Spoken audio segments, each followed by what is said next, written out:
gente, tudo bem com vocês? Sejam todos muito bem-vindos à nossa aula de número 2 aqui na nossa jornada para Wall Street. O intuito dessa sequência de aulas é fazer você investir nas maiores empresas do mundo e se aposentar recebendo renda passiva em dólar. E nessa aula específica aqui de número 2, a gente vai mostrar para vocês por que você precisa começar a investir no exterior o quanto antes. São 10 motivos pelos quais você precisa fazer isso.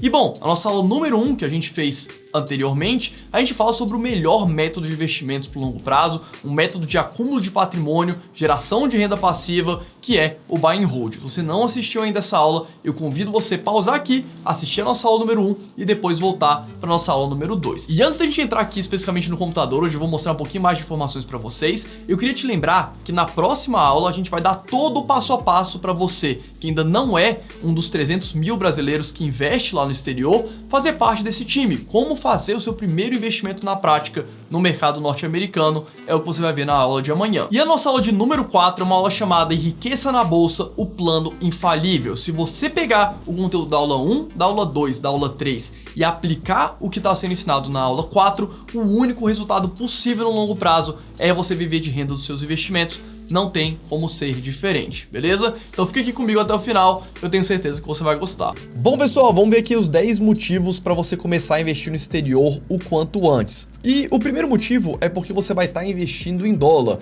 que é a mais utilizada moeda do mundo. E isso tende a garantir solidez e manutenção do valor dos nossos investimentos no longo prazo. Tudo que a gente consome no nosso dia a dia é negociado internacionalmente em dólar. E isso dá um lastro muito forte para a moeda dólar e faz com que o preço desses produtos e serviços que a gente consome no nosso dia a dia, eles sejam indexados ao dólar. Então, quando alguém que produz carne, por exemplo, aqui no Brasil, seja para servir em um restaurante, seja para vender em um supermercado, essa carne ela pode ser vendida internacionalmente. E essa commodity, a carne, o boi, é vendido em dólar. Mesma coisa com equipamentos eletrônicos, por exemplo, um computador, ou até mesmo se você estiver assistindo no celular essa aula, seja até o celular ou até os microcomponentes que estão ali dentro, processador e tudo mais, isso tudo é negociado internacionalmente também em dólar. Então o preço do dólar subiu, o preço dos aparelhos celulares, dos computadores sobem também.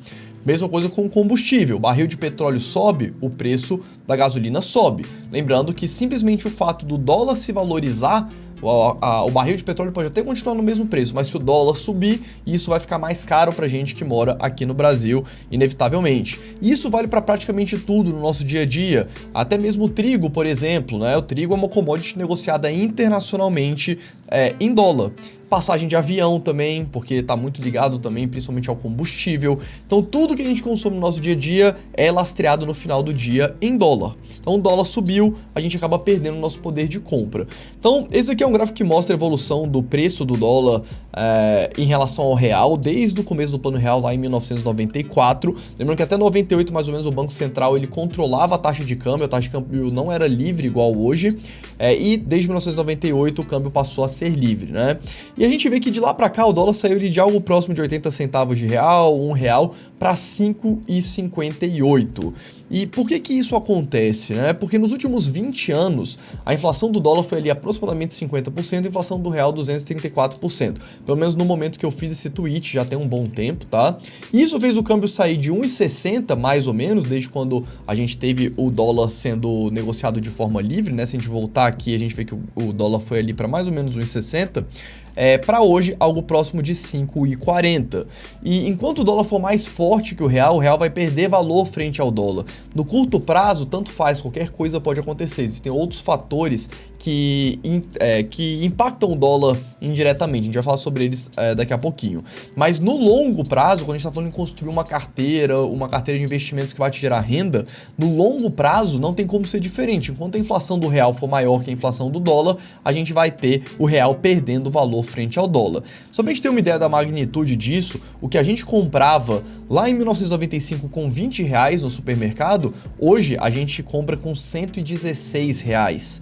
É isso que a gente precisa para manter o nosso poder de compra comparando com 1995. Eu lembro quando eu era pequeno que eu ia abastecer o carro com a minha mãe e ela dava R$50 para abastecer o tanque e sempre voltava algum troco ainda. Ela sempre abastecia o tanque com R$50. Hoje, pra gente abastecer o tanque, tá algo próximo ali de R$300, depende do tamanho do tanque do seu carro, né? E o dólar, ele também teve uma inflação. O que você comprava lá em 1995 com $20, hoje você precisa de $36,80. Mas reparem como a diferença é grande, né? A inflação do real, ela foi muito maior do que a inflação do dólar. Então essa diferença necessariamente tem que se refletir no câmbio. Aqui é o mesmo gráfico, tá? Mostrando uma escala diferente. Então o que a gente comprava com $1 em 1995, hoje a gente precisa de $1,84. O que a gente comprava com R$1 em 1995, hoje a gente precisa de R$5,82. E isso também é bem interessante a gente ver o impacto que tem nas moedas, né?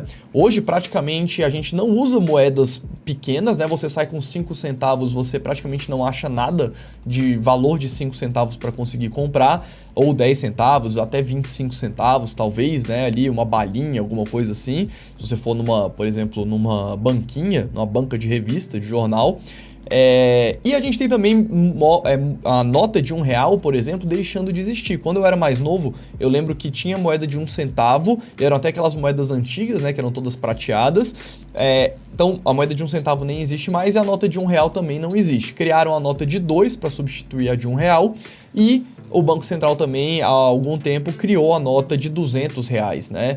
Então a gente vê que o valor do papel moeda vai se alterando para a gente conseguir manter o nosso poder de compra e não ter que sair andando com um monte de moeda e um monte de papel. Eu fiz esse post também lá no meu Instagram já tem um tempo, mas é bem interessante, né? Assim, mostrando que lá quando o PlayStation 1 foi lançado, o dólar valia R$1. Quando o PlayStation 2 foi lançado, o dólar valia 2. O PlayStation 3, o dólar valia R$3. O PlayStation 4, o dólar valendo R$4. O PlayStation 5, o dólar valendo R$5. Então, é isso que mostra, né, a desvalorização do real frente ao dólar durante todas essas fases aí, por coincidência, conforme os PlayStations foram sendo lançados.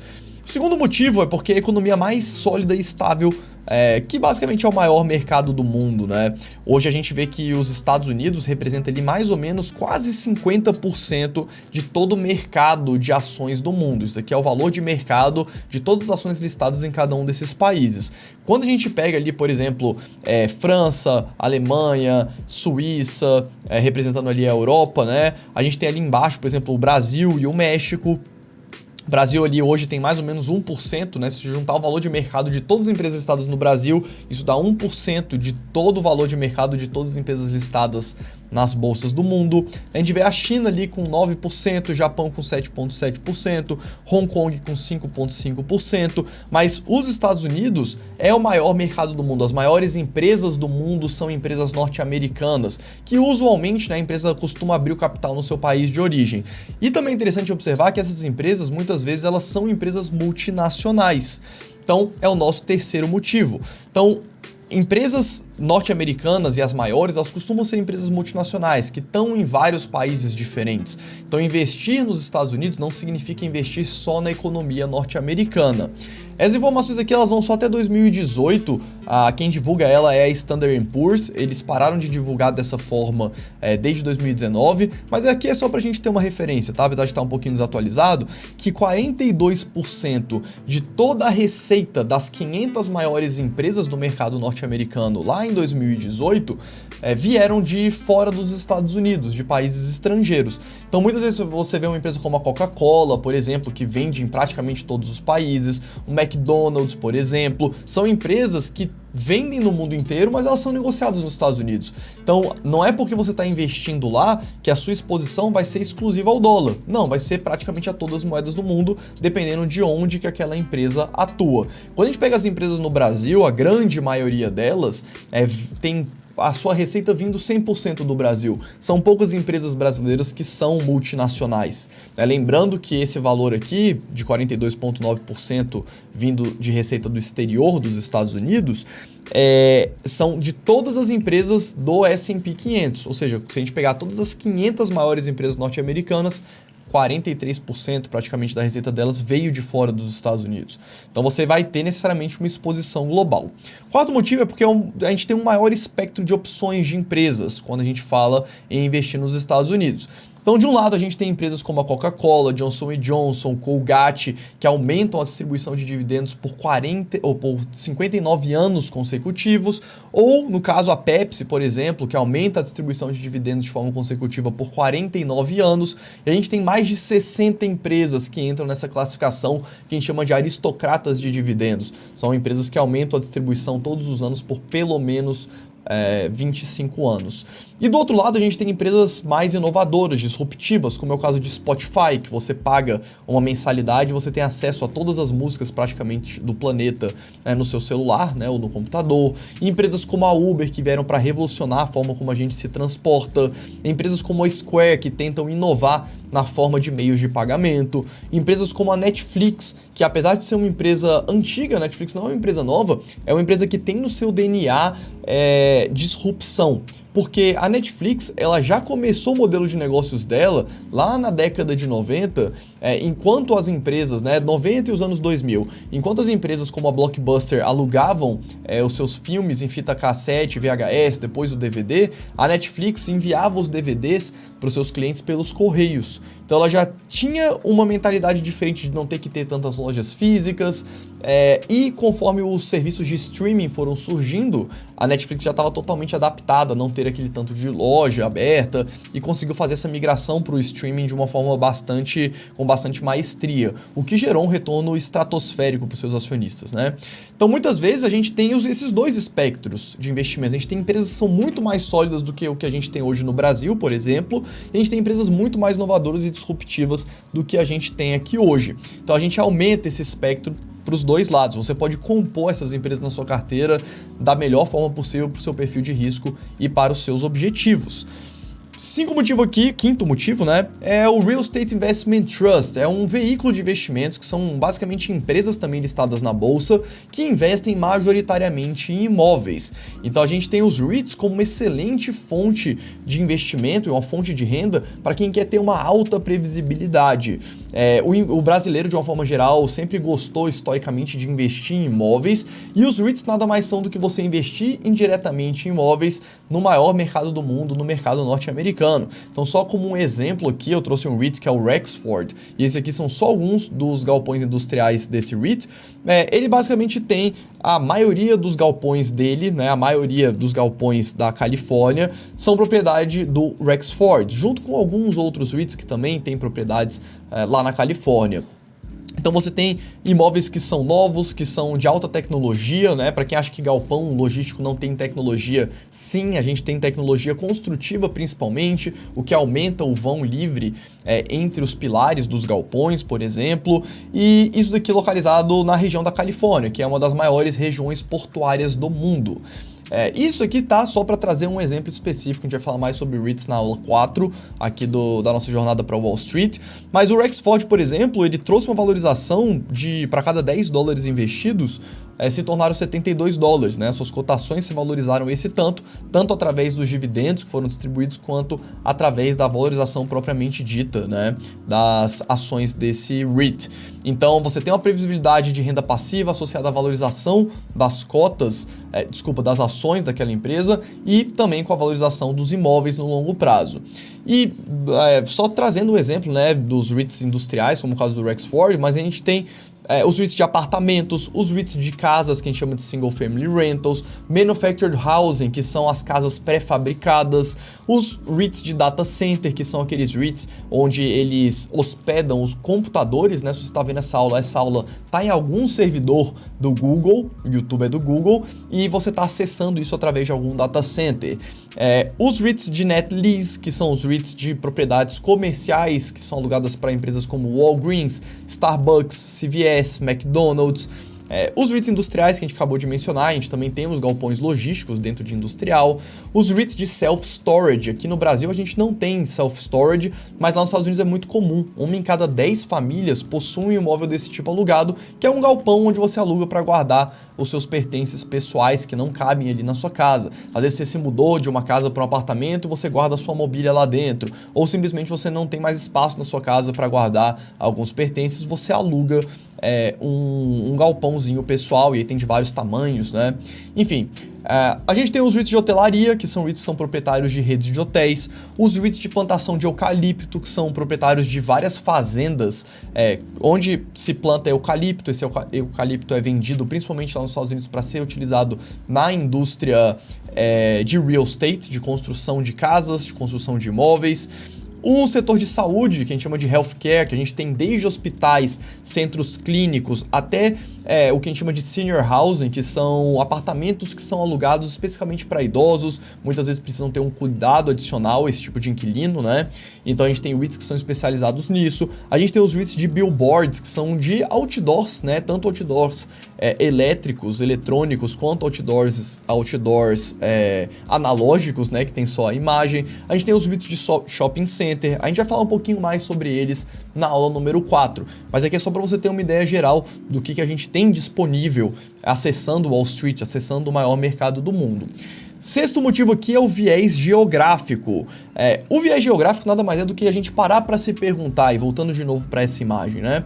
Por que você investiria 100% no Brasil se você não tivesse nascido muitas vezes no Brasil, ou se você não morasse no Brasil, né? Provavelmente se você tivesse nascido na França, você não teria 100% do seu patrimônio no Brasil.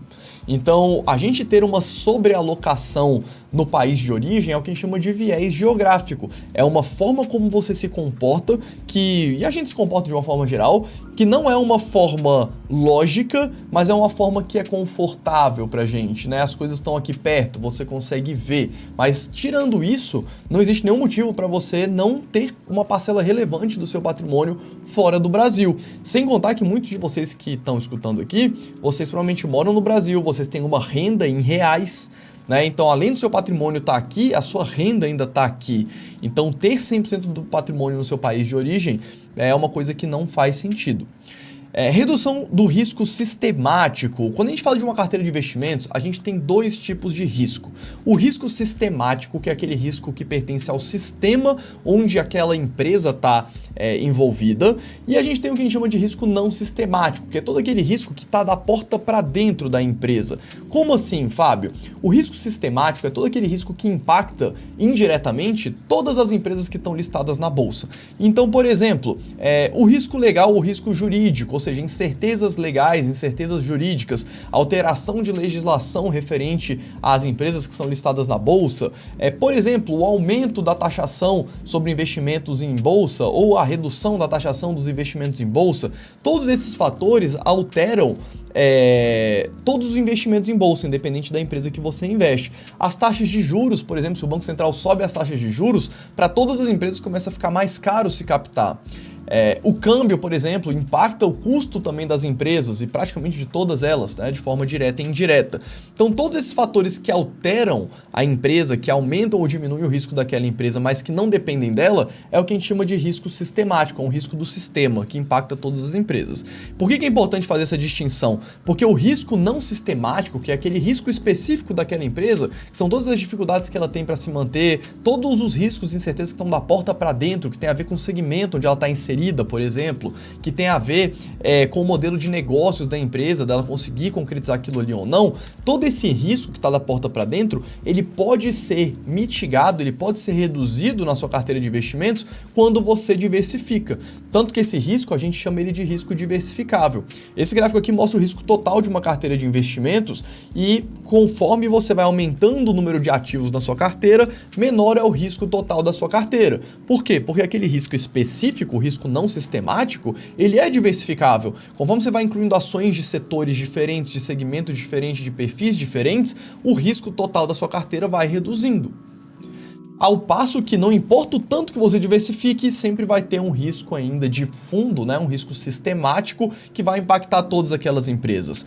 Quando a gente sai de um ecossistema como, por exemplo, investir só no Brasil e passa para um ecossistema de diversificação no exterior, você vai passar a ter um risco sistemático menor, porque agora a sua carteira ela não vai estar 100% exposta a tudo que acontece no Brasil, por exemplo. O risco político ele é um risco sistemático. Então, quando você tem uma parcela dos seus investimentos no Brasil e fora do Brasil, não importa o que aconteça com o Brasil, parte da sua carteira vai estar blindada, ou seja, o risco sistemático total da sua carteira vai passar a ser menor, porque agora tudo aquilo que impactava as ações aqui no Brasil vão impactar só uma parcela das ações da sua carteira.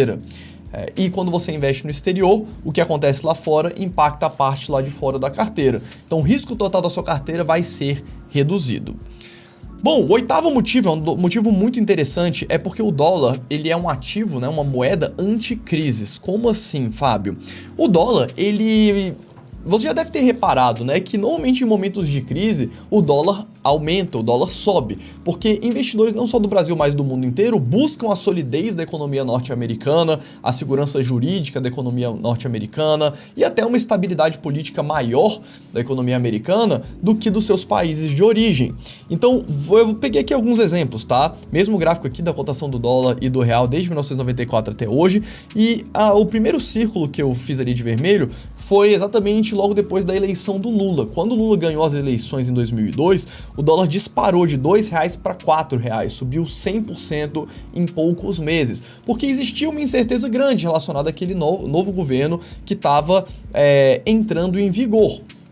E conforme o tempo foi passando, as coisas foram se normalizando e o dólar foi sendo reduzido até ali mais ou menos 2008, quando a gente chegou ali perto de 1,40, 1,50 a cotação do dólar. Então, o risco Brasil muito grande, o dólar sobe porque simplesmente as pessoas não querem mais comprar real, o real é só utilizado no Brasil e simplesmente existe uma demanda menor pelo real e o real passa a se desvalorizar frente ao dólar. Agora olha que curioso, a crise do subprime, que é o segundo círculo que eu circulei aqui, fez também o dólar subir muito, só que a crise do subprime foi uma crise financeira norte-americana. O Brasil não tinha nada a ver com isso. Só que contraintuitivamente o dólar se valorizou não só frente ao real, mas praticamente em relação a todas as moedas do mundo, porque os investidores, mesmo com toda a crise sistêmica financeira do mercado norte-americano, que também se espalhou para a Europa, as pessoas ainda preferiam e achavam mais seguro o dólar do que a sua moeda do seu país de origem. Então isso valorizou muito também o dólar frente à maioria de todas as moedas do mundo. Quando a gente vai ali para 2016, por exemplo, que a gente 2014, 15, 16 aqui no Brasil, né? A gente teve 2 anos de PIB negativo, a gente teve impeachment da presidente Dilma Rousseff e isso gerou também uma incerteza grande em relação ao Brasil. De novo, a gente viu o dólar se apreciando. E agora no ano 2000, 2001, enfim, a gente teve a crise da pandemia. E isso fez com que o dólar também se apreciasse não só em frente ao real, mas em relação a todas as moedas. Então, tanto quanto a crise acontece aqui no Brasil, quanto a crise acontece nos Estados Unidos, o dólar ele tende a se valorizar frente ao real.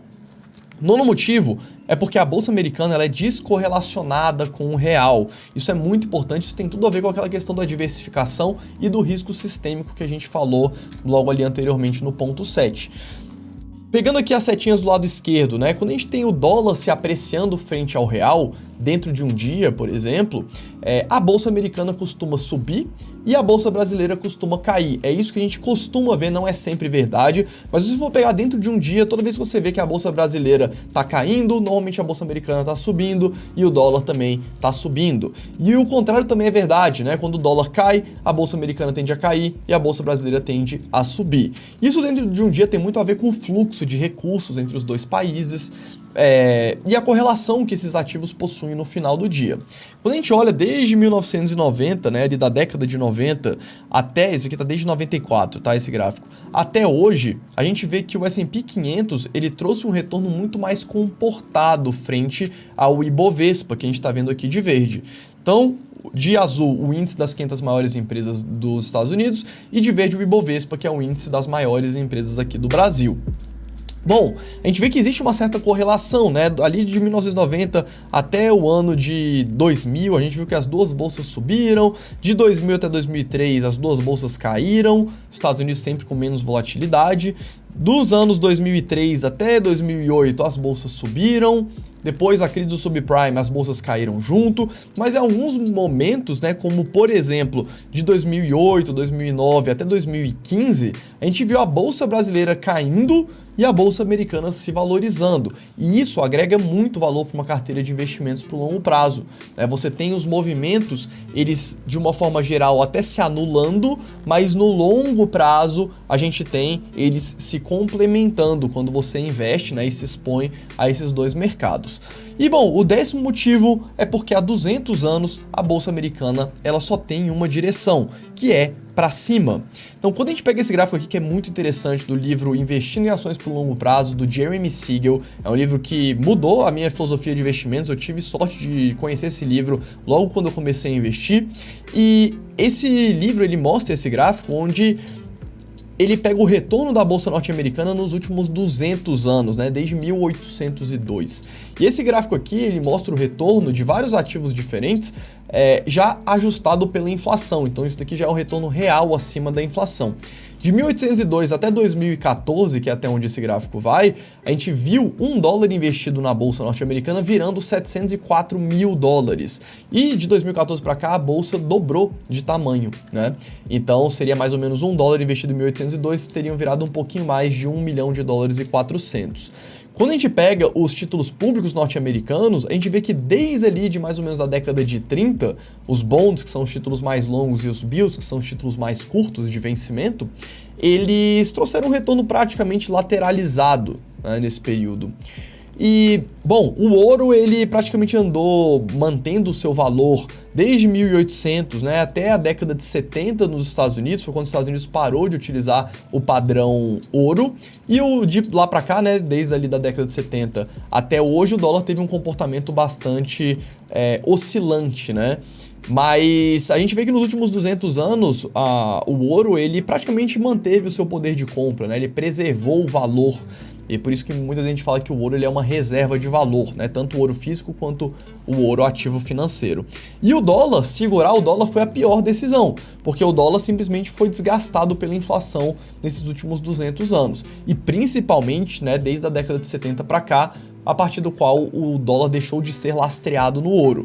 Então, $1 hoje compra o que 5 centavos de dólar comprava lá em 1802. Então o dólar, só segurar a moeda, a gente viu uma desvalorização bem grande, porém, né, lembrando que a inflação do dólar ainda assim foi muito menor do que a inflação do real, principalmente pegando desde a criação do Plano Real.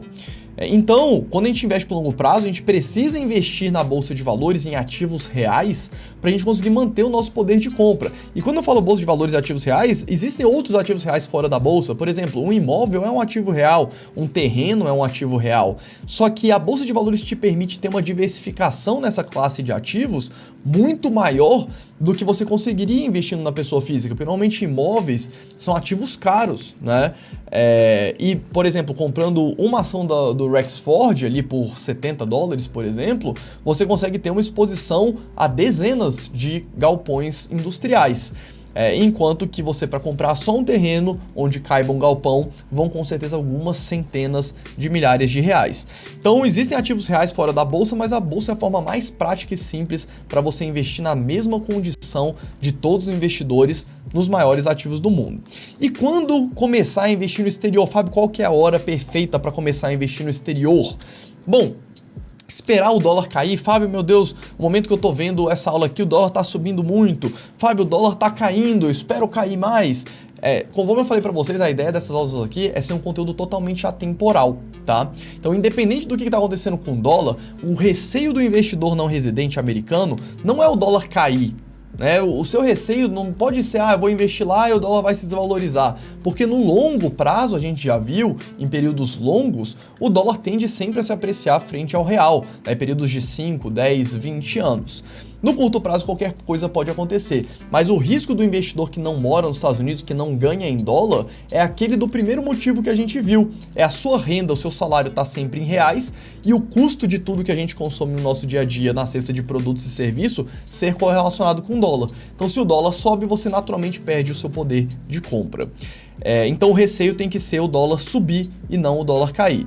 E investir no exterior é uma proteção do seu poder de compra no final do dia, porque você vai estar lastreando os seus investimentos na moeda mais forte do mundo, na maior economia do mundo. Então, no longo prazo, o que importa é a manutenção do poder de compra. Essas imagens aqui foram feitas, essas fotos, no período da Primeira Guerra, né? Durante e pós-Primeira Guerra na Alemanha. A Alemanha, nessa época, sofreu um período de hiperinflação, porque o governo começou a imprimir dinheiro deliberadamente, principalmente para financiar a guerra. E acabou que no final da guerra, a Alemanha perdeu, além da economia estar arrasada, o dinheiro simplesmente não tinha mais poder de compra. Tem algumas fotos também, se você procurar na internet, das pessoas colocando dinheiro dentro dos fogões a lenha, porque o dinheiro tinha um valor tão baixo que era praticamente queimar papel, né, para você acender o fogo ali, para fazer o fogo. Então, o que importa é a manutenção do poder de compra dos nossos investimentos no longo prazo. Ah, Fábio, a bolsa norte-americana agora não para de subir. Fábio, a bolsa americana não para de cair. Não tem como saber quando que a bolsa vai cair. Esse é um primeiro ponto, né? Eu espero a bolsa cair porque a bolsa está subindo muito. Fábio, a bolsa está caindo. Eu espero para ela cair mais para comprar. Bom, primeiro não tem como saber. O mesmo livro lá do Jeremy Siegel, ele mostra que períodos menores do que 3 anos a bolsa se comporta de forma aleatória. Então qualquer pessoa que te diga para onde que a bolsa vai no ano que vem é simplesmente um chute, porque não tem como a gente saber a priori. O que a gente sabe é que em períodos de longuíssimo prazo a bolsa tem uma tendência de valorização positiva e de manutenção do nosso poder de compra. Então, para quem investir um pouco todos os meses, são indiferentes os movimentos de curto prazo da bolsa. Tanto faz se a bolsa for subir, tanto faz se a bolsa for cair, porque você vai comprar todos os meses. A gente que trabalha em outras profissões, né? Você que trabalha em alguma outra profissão, você vai trabalhar e todo mês você vai ter ali possivelmente um recurso disponível para você investir. Então a sua disponibilidade de investimentos, ela vem mês a mês. Então todos os meses você vai investir porque você não tem recursos vindo de outros lugares, né? A gente precisa do tempo passando, a gente ganhando dinheiro para a gente ter recursos para investir. Então mesmo que você saiba quando a bolsa vai cair, ainda não há como se beneficiar com isso. Olha que loucura. Mesmo que a gente soubesse quando que a bolsa ia cair, quando que ia ser o fundo, a gente ainda não conseguiria se beneficiar com isso. O professor Robert Shiller, prêmio Nobel de Economia lá nos Estados Unidos, ele fez esse estudo, onde ele considerou 2 investidores, tá? O primeiro investidor é o investidor que está traçado aqui na linha preta, onde ele utilizou uma estratégia de Dollar Cost Averaging, que é fazer a média do dólar, tá? Que ele chamou aqui de DCA. O que é o DCA? O DCA é aquele investidor que investiu $100 todos os meses. Então, desde lá da década de 70 nos Estados Unidos, ele investiu $100 no S&P 500, no índice das 500 maiores empresas, todos os meses. Faça chuva, faça sol, todos os meses o investidor tratado aqui pelo Dollar Cost Averaging, ele investiu $100 todos os meses. Por outro lado, o investidor buy the dip, ou seja, que adotou uma estratégia diferente, o que ele fazia? Ele sabia quando que a bolsa ia cair e ele segurava o dinheiro para esperar a bolsa cair para fazer o investimento naquele fundo. Então ele só comprou durante a marcação dessas bolinhas vermelhas, que eram fundos entre 2 máximas históricas. É assim que a gente definia. Agora, para pensar o seguinte, o investidor que comprava só no fundo, ele tinha uma bola de cristal, porque ele sabia exatamente aquele momento era o fundo, porque para você definir um fundo, você tem que saber quando que vai ser o próximo topo. Então ele sabia que naquele momento a bolsa não ia cair mais e que ia fazer um outro topo histórico e ele só comprava ali. E ele ficava juntando esses $100 por mês até esses vales aparecerem. Tanto que, repare, do ano 2000 até o ano 2010, 2009, a gente teve o investidor não fazendo nenhum aporte. Ele ficou praticamente 10 anos juntando $100 para esperar a bolsa cair. Lá no fundo da crise do subprime em 2009, ele fazia um único aporte de todo esse dinheiro que foi juntado lá atrás. E posteriormente voltou a comprar. E reparem que mesmo assim, ele terminou com menos do que um investidor que comprava todos os meses. Fábio, por que isso acontece, Fábio? Isso acontece porque o investidor de preto, ele comprou tanto nos momentos de baixa quanto nos momentos de alta da bolsa. E é isso que enriquece o seu patrimônio no longo prazo, é você fazer compras todos os meses nas quedas e também compras nas altas. Porque quando você investe em uma empresa com a visão de sócio, você quer que aquela empresa valha cada vez mais. Se você é sócio de uma padaria, por exemplo, você quer cada vez que aquela padaria dê mais lucro, que você pega aquele lucro, abra outras unidades, e daqui 10 anos aquela empresa vai estar valendo muito mais do que aquela primeira padaria que você tinha lá no começo. A mesma coisa acontece com os investimentos em bolsa. Então, quando a gente é sócio das empresas, a gente quer que elas cada vez se valorizem mais, a gente cada vez comprar essas ações mais caro, porque no longo prazo a gente quer exatamente pegar toda essa valorização das empresas. Então, o sócio ele tem que sempre querer comprar as ações daquela empresa que ele investe por longuíssimo prazo em cotações cada vez maiores. Quem faz isso termina com uma fortuna. Quem compra sempre a ação porque ela caiu, né? Você pega uma empresa que vai à falência, como por exemplo a OGX aqui no Brasil, quem foi comprando sempre quando as ações caírem, quando as ações caíram, as ações foram para zero e a pessoa terminou com patrimônio zero. Então, no longo prazo, a gente tem que sempre querer comprar bolsa, tanto nas quedas quanto nas altas. E um outro fator que é interessante, eu peguei aqui vários períodos de 15, 20 anos da bolsa norte-americana. Começando desde a década de 40. Toda vez que você pega esses períodos de entre 10 e 20 anos, vamos botar assim, a bolsa praticamente sempre vai estar subindo.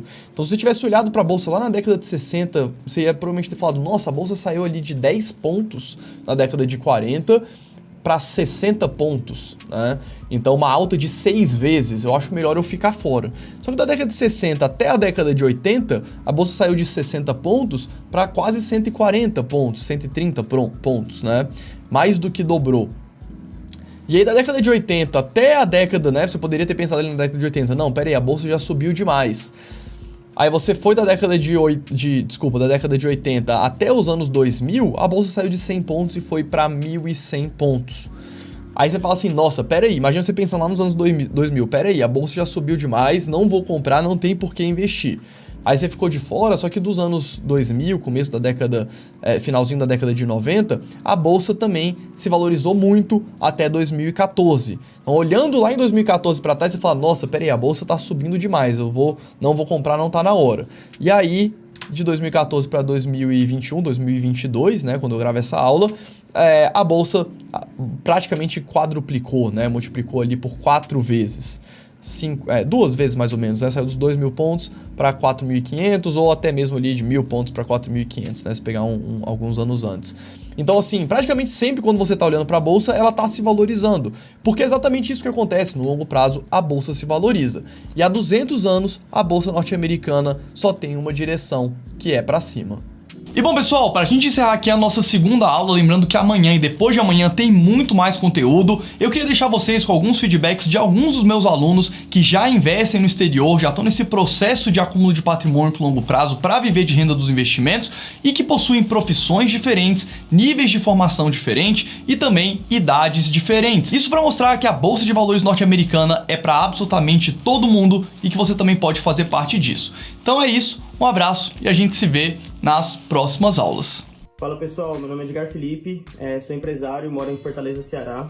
Fala pessoal, meu nome é Everton, sou engenheiro e comecei a investir no exterior apenas esse ano. Eu sou o Matheus, tenho 36 anos e sou funcionário público. Meu nome é Vitor Brinatti, eu tenho 28 anos, eu sou militar das Forças Armadas, então sou oficial de carreira do Exército Brasileiro. Meu nome é Átila, sou bancário, moro em Belo Horizonte, Minas Gerais. Fala galera, tudo bom? Meu nome é Rony, tenho 32 anos e sou analista financeiro. Confesso que eu passei um bom tempo resistente a começar a investir no exterior, preocupado com questões tributárias, questões de complexidade que existiria de investir no exterior e também de recurso mínimo necessário para começar a investir lá fora. Era a dificuldade de analisar boas ações, bons CTFs, bons rates, mas isso é muito simples, muito mais simples do que a gente imagina. A gente tem uma comunidade, tem um grupo fechado. Eu comecei a investir na Bolsa Brasileira no ano de 2016 e desde o ano de 2019 eu invisto no exterior. Faz 3 meses que eu invisto no exterior já. Abri uma conta no exterior, muita ajuda da comunidade do Facebook, pessoal no grupo e tal, todo mundo se ajudando, se motivando. Invisto no exterior há aproximadamente 1 ano e meio. No início fiquei com uma série de dúvidas no que se refere a como abrir uma conta no exterior, como fazer um envio de remessas para o exterior. e com relação também ao imposto de renda. Comecei a investir no exterior no começo desse ano, abri a conta numa corretora e estou investindo lá desde o início desse ano e foi a melhor coisa que eu fiz, né? Comecei a investir lá bem no comecinho da crise aqui e foi o momento que eu percebi que deixar minha grana toda alocada aqui no Brasil seria um pouco de imprudência. E fui percebendo que investir no exterior não é nem um bicho de 7 cabeças. Pelo contrário, qualquer pessoa que já investe no Brasil e com uma pequena quantidade de dinheiro já consegue começar a investir lá fora. São empresas que a gente está acostumado a ver todo dia, né? A gente é cliente delas, tipo Apple, Facebook, Amazon, Google, Visa, Master, Johnson & Johnson. Eu senti a importância de ter essa carteira dolarizada, de ter os meus investimentos diversificados em dólar, e eu senti na pele realmente a importância disso. E eu invisto totalmente de forma passiva via ETFs lá. Tem ETF representado pela S&P, em Factor Investing, no exterior também, se não fora dos Estados Unidos também, né? Europa, Ásia e tal. Existe a possibilidade de você ter uma melhor relação risco-retorno no seu portfólio a longo prazo, uma vez que você vai ter ativos descorrelacionados, né, do Brasil e no exterior, te permite acessar uma maior quantidade de ETFs. Lá fora existe uma infinidade de ETFs que te permite, inclusive, acessar mercados de outros países que não só os Estados Unidos. Já abri conta, já mandei dinheiro. Hoje eu posso dizer que proporcionalmente eu invisto muito mais lá fora do que aqui dentro. Eu comecei a investir no exterior muito por causa de todos os ensinamentos que o Fábio passa, da facilidade que ele mostra que é o mercado no exterior. Então muita gente não começa a investir porque tem dificuldade às vezes ou no inglês, ou porque acha que abrir uma conta na corretora lá fora é muito complicado, ou porque não sabe fazer a declaração do imposto de renda, tem medo que dê algum problema com a receita. E o Fábio e a comunidade holder simplifica muito isso pra gente. Então, com o e-book que ele tem, com todo o conhecimento que ele passa, isso facilita muito para o investidor entender como funciona o mercado lá fora e começar a investir lá. Todas as dúvidas, todos os questionamentos foram esclarecidos através do canal do holder e também do curso. Pude testemunhar que é super fácil, tanto a declaração do imposto de renda, a abertura da conta no exterior, a compra das stocks ou ETFs e REITs. É um universo de investimentos fascinante e vale muito a pena. E eu sempre lembrava do Fábio falando assim, no começo do curso ainda, falando assim, cara, quando vocês começarem a entender o que é o exterior, vocês vão ver assim, hoje vocês conhecem só de ouvir falar, mas quando vocês conhecerem, vocês vão ver, caraca, velho, é muito grande a composição, quantidade de ativos, ETFs, REITs. Enfim, existe uma infinidade de vantagens que o investidor que já investe aqui no Brasil, com pouco recurso, pode ter ao começar a investir no exterior. Então, mais uma vez, todo o conhecimento que o Fábio passou, todo o material que ele disponibiliza realmente me ajudou muito a investir lá fora, e hoje eu vejo a importância de ter feito isso, de ter começado já no ano passado. Então, assim, para quem não tem o objetivo de ter uma renda passiva, pelo menos uma parte dela em dólar, eu recomendo muito o curso do Fábio. O cara é muito fera, eu tenho certeza de que você não vai precisar mais nenhuma outra coisa além do curso dele para ter a segurança de começar a investir lá fora. Vale muito a pena, façam o curso e comecem hoje a investir lá fora. Abraço!